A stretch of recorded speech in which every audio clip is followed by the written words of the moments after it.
ಎಲ್ರಿಗೂ ನಮಸ್ಕಾರ. ನಮ್ಮ ಇನ್ನೊಂದು ವಿಡಿಯೋಗೆ ನಿಮಗೆಲ್ಲರಿಗೂ ಕೂಡ ಸ್ವಾಗತ. ಜಾಮೂನ್ ಮಾಡಲಿಕ್ಕೆ ನಾನಿಲ್ಲಿ ಒಂದು ಪಾತ್ರೆಯಲ್ಲಿ ಸಕ್ಕರೆಯನ್ನು ತೊಗೊಂಡಿದ್ದೀನಿ. ಇದನ್ನ ಇವಾಗ ಒಂದು ದೊಡ್ಡ ಪಾತ್ರೆಗೆ ಹಾಕ್ಕೊಳ್ತಾ ಇದ್ದೀನಿ.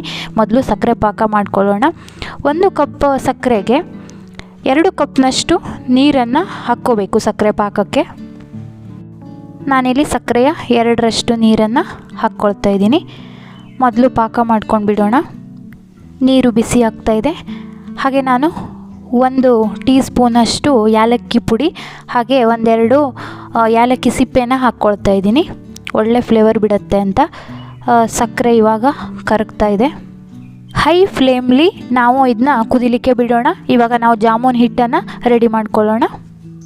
ನಾನಿಲ್ಲಿ MTR ಅವ್ರದ್ದು ರೆಡಿ ಮಿಕ್ಸ್ ಹಿಟ್ಟನ್ನು ಬಳಸ್ತಾ ಇದ್ದೀನಿ.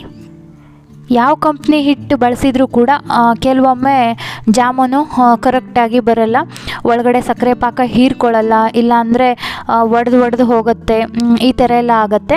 ನಾನು ಹೇಳುವಂತಹ ಕೆಲವೊಂದು ಟಿಪ್ಸ್ನ ಫಾಲೋ ಮಾಡ್ತಾ ಹೋಗಿ, ಖಂಡಿತವಾಗ್ಲೂ ಸಾಫ್ಟಾಗಿ ಜ್ಯೂಸಿಯಾಗಿ ಬರುತ್ತೆ, ಎಲ್ಲೂ ಕೂಡ ಒಡೆಯೋದಿಲ್ಲ. ನಾನಿಲ್ಲಿ ಜಾಮೂನ್ ಹಿಟ್ಟನ್ನು ಜರಡಿ ಹಿಡಿದು ಇಟ್ಕೊಂಡಿದ್ದೀನಿ. ಹಾಗೆಯೇ ನೋಡಿ, ಸ್ವಲ್ಪ ಹಾಲನ್ನು ಹಾಕಿ ಕಲಿಸ್ತಾ ಇದ್ದೀನಿ. ಹಾಲು ಮತ್ತು ನೀರು ಎರಡೂ ಕೂಡ ಹಾಕ್ತಾ ಇದ್ದೀನಿ. ಹಾಲು ಹಾಕೋದ್ರಿಂದ ತುಂಬ ಸಾಫ್ಟಾಗಿ ಬರುತ್ತೆ ನಿಮಗೆ ಜಾಮೂನು. ಮೊದಲನೇ ಟಿಪ್ಸು, ಜಾಮೂನ್ ಹಿಟ್ಟನ್ನು ನಾವು ಕಲಿಸ್ಬೇಕಿದ್ರೆ ಯಾವತ್ತೂ ಜರಡಿ ಹಿಡ್ಕೋಬೇಕು. ಆಗ ಹಿಟ್ಟು ಕಲಿಸ್ಬೇಕಿದ್ರೆ ಗಂಟು ಆಗಲ್ಲ. ಹಾಗೆಯೇ ನಾವು ಹಿಟ್ಟನ್ನು ಕಲಿಸ್ಬೇಕಿದ್ರೆ ಸ್ವಲ್ಪ ಹಾಲನ್ನು ಹಾಕಿ ಕಲಿಸೋದ್ರಿಂದ ಜಾಮೂನು ತುಂಬ ಚೆನ್ನಾಗಿ ಬರುತ್ತೆ. 3ನೇ ಟಿಪ್ಸ್ ಏನಂದರೆ, ಈ ಥರ ಕಲಿಸ್ಬೇಕಿದ್ರೆ ಸ್ವಲ್ಪ ತುಪ್ಪನ ಹಾಕಿ ಕಲಿಸ್ಬೇಕು. ಜಾಮೂನು ಒಡೆಯಲ್ಲ, ಬಿಸಿ ಪಾಕಕ್ಕೆ ಹಾಕಿದಾಗ ಒಡೆದು ಹೋಗಲ್ಲ. ಹಾಗಾಗಿ ಇವಾಗ ನಾನಿಲ್ಲಿ ಸ್ವಲ್ಪ ನೀರನ್ನು ಹಾಕಿ ಕಲಿಸ್ಕೊಳ್ತಾ ಇದ್ದೀನಿ. ಹಿಟ್ಟನ್ನು ಸ್ವಲ್ಪ ಅಂಟೋ ಥರನೇ ಕಲಿಸ್ಕೊಳ್ಬೇಕು, ತುಂಬ ನಾದಬಾರ್ದು. ಇದನ್ನ ಬೆರಳುಗಳ ಸಹಾಯದಿಂದ ಕಲಿಸ್ಕೊಳ್ಬೇಕು. ಹಾಲು ಹಾಕಿ ಕಲಿಸೋದ್ರಿಂದ ತುಂಬ ದಿನ ಇರಲ್ಲ ಅಂತ ಕೆಲವರಿಗೆ ಮೂಢನಂಬಿಕೆ ಇದೆ. ಖಂಡಿತವಾಗ್ಲೂ ಇಲ್ಲ. ನಾವು ಆರಾಮ್ಸೆ ಒಂದು 10 ದಿನಗಳ ಕಾಲ ಜಾಮೂನನ್ನು ಇಟ್ಕೊಳ್ಬೋದು ಹಾಲು ಹಾಕಿ ಕಲಿಸಿದ್ರು ಕೂಡ. ಹಾಲು ಹಾಕಿ ಕಲಿಸೋದ್ರಿಂದ ಟೇಸ್ಟು ಬೇರೆಯೇ ಇರುತ್ತೆ. ಒಮ್ಮೆ ಟ್ರೈ ಮಾಡಿ ನೋಡಿ.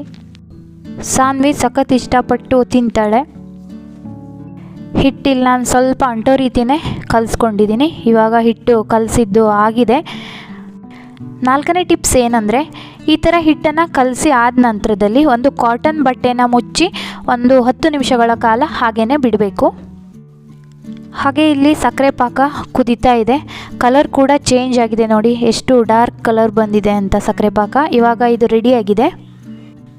ಹಿಟ್ಟನ್ನು ನಾವು ಕಲಸಿ ಇಟ್ಕೊಂಡಿದ್ವಲ್ಲ, 10 ನಿಮಿಷ ಬಿಟ್ಟು ಈಗ ನಾನು ಉಂಡೆಗಳನ್ನು ಮಾಡ್ಕೊಳ್ತಾ ಇದ್ದೀನಿ. ಕೈಗೆ ಸ್ವಲ್ಪ ತುಪ್ಪನ ಸವರ್ಕೊಂಡಿದ್ದೀನಿ. ಹಿಟ್ಟು ಒಳಗಡೆ ಒಂಥರ ಉಬ್ಬಿ ಬಂದಿರುತ್ತೆ. ಮುಟ್ಟಬೇಕಿದ್ರೆ ನಮಗೆ ಒಳಗಡೆ ಏನೋ ಗಾಳಿ ತುಂಬ್ಕೊಂಡಿದೆಯೇನೋ ಅಂತ ಫೀಲ್ ಆಗುತ್ತೆ. ಒಳಗಡೆ ಚೆನ್ನಾಗಿ ಒಂಥರ ಅರಳಿರುತ್ತೆ. ನಮಗೆ ಯಾವ ಸೈಜಲ್ಲಿ ಯಾವ ಶೇಪಲ್ಲಿ ಉಂಡೆಗಳು ಬೇಕೋ ಆ ಥರ ಮಾಡ್ಕೋಬೋದು. ನಾವು ಯಾವಾಗಲೂ ಕೂಡ ಸಣ್ಣಕ್ಕೆ ಉಂಡೆಗಳನ್ನು ಮಾಡ್ಕೋಬೇಕು, ಯಾಕಂದರೆ ಆನಂತರ ಅದು ಡಬಲ್ ಆಗುತ್ತೆ ಪಾಕಕ್ಕೆ ಹಾಕಿದ ನಂತರ. ಸೊ ಹಾಗಾಗಿ ನೋಡಿ, ಇವಿಷ್ಟು ಉಂಡೆಗಳನ್ನು ನಾನು ಮಾಡಿಟ್ಕೊಂಡಿದ್ದೀನಿ. ಇವಾಗ ಈ ಉಂಡೆಗಳನ್ನು ಕರಿಯೋಣ. ನಾನಿಲ್ಲಿ ಒಂದು ಅಗಲವಾದ ಬೌಲ್ಗೆ ಬಿಸಿ ಸಕ್ಕರೆ ಪಾಕನ ಹಾಕ್ಕೊಳ್ತಾ ಇದ್ದೀನಿ. ಎಣ್ಣೆ ಮೈಲ್ಡಾಗಿ ಕಾದಿದ್ರೆ ಸಾಕು. ಇವಾಗ ಉಂಡೆ ಮಾಡಿಟ್ಕೊಂಡಿದ್ವಲ್ಲ ಅದನ್ನ ಕರ್ಕೊಳ್ಳೋಣ. ಒಂದು ಹಾಕಿ ನೋಡ್ತಾ ಇದ್ದೀನಿ ನಾನಿಲ್ಲಿ ಎಣ್ಣೆ ಕಾದಿದೆಯೋ ಅಂತ. ಒಂದು ಸಣ್ಣ ಉಂಡೆನ ಹಾಕಿ ನೋಡ್ತಾ ಇದ್ದೀನಿ. ಒಂದು ಬ್ಯಾಟ್ಲಿ ಸ್ವಲ್ಪನೇ ಉಂಡೆಗಳನ್ನು ಹಾಕಿ ಕರ್ಕೋಬೇಕು, ಇಲ್ಲಾಂದರೆ ಒಂದಕ್ಕೊಂದು ಅಂಟಿಕೊಳ್ಳುತ್ತೆ.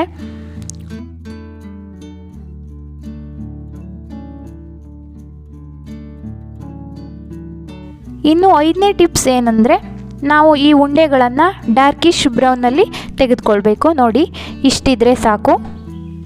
ಬಿಸಿ ಇದನ್ನ ಕರ್ಕೊಂಡಿರೋದನ್ನು ಬಿಸಿ ಪಾಕಕ್ಕೆ ಹಾಕಿದ ಕೂಡಲೇ ಕಲರ್ ಇನ್ನೂ ಲೈಟಾಗಿ ಬರುತ್ತೆ. ಸೊ ಹಾಗಾಗಿ ನಾವು ಮೊದಲೇ ಡಾರ್ಕಿಶ್ ಬ್ರೌನಲ್ಲಿ ತೆಕ್ಕೊಳ್ಬೇಕು. ಸಕ್ಕರೆ ಪಾಕ ಮುಟ್ಟಿ ನೋಡಿದಾಗ ಎಣ್ಣೆನ ಮುಟ್ತಾ ಇದ್ದೀವೇನೋ ಅಂತ ಫೀಲ್ ಬರಬೇಕು. ಅಷ್ಟಿದ್ರೆ ಸಾಕು ಪಾಕ, ಒಂದೆಳೆ ಪಾಕ ಎಲ್ಲ ಬೇಡ. ನಾನು ಹೇಳಿರುವಂತಹ 5 ಟಿಪ್ಸ್ನ ಫಾಲೋ ಮಾಡಿ ಜಾಮೂನ್ ಮಾಡಿ. ತುಂಬ ಸಾಫ್ಟಾಗಿ ಜ್ಯೂಸಿಯಾಗಿ ಬರುತ್ತೆ, ಎಲ್ಲೂ ಕೂಡ ಒಡೆಯೋದಿಲ್ಲ. ನೋಡಿ, ಇವಿಷ್ಟು ಜಾಮೂನು ರೆಡಿಯಾಗಿದೆ. ಇವಾಗ ನಾವು ಸಿಗೋಣ ಮುಂದಿನ ವಿಡಿಯೋ ಜೊತೆ. ಎಲ್ರಿಗೂ ನಮಸ್ಕಾರ. Thank you for watching.